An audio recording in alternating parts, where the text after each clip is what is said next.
আসসালামু আলাইকুম। এই যে স্টিতারে গাছের ডাল এই যে দেখেন পড়ার কারণে লাইন বন্ধ হয়ে গেছে, মানে ফিডার বন্ধ হয়ে গেছে। এটা ভেঙে পড়ার কারণ কি হাসান ভাই? কি কারণে এটা ভেঙে পড়লো বলেন? এটা ফলের কারণে। 8টা ফল আছে এই গাছে, বড় বড় 8টা ফল। এই ফলের ভারে গাছের ডালটা মেহগনি গাছের ফল 8টা ধরছে ছোট্ট একটা ডালে।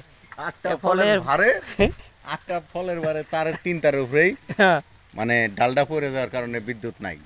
ফিডার বন্ধ, ফিডার হয়ে গেছে। 1 নম্বর ফিডার বন্ধ। আমরা সকাল থেকে ঠিকানা বলেন, এই স্পট বলেন।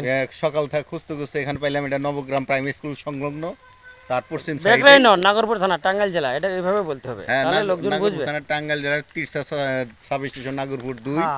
সেইটার আওতায় 1 নম্বর। এই যে স্কুল নবগ্রাম প্রাইমারি স্কুল, নবগ্রামের ছোট ছোট বাচ্চা পোলাপান এখানে পড়াশোনা করে, অনেকে আসছে দেখলাম। যাই হোক, এই ডালটা ফালাই দেওয়ার পর আমরা ফিডার চালিয়ে দেবো ওখানে। ঠিক আছে, আমরা এটা ফালাই দেবো।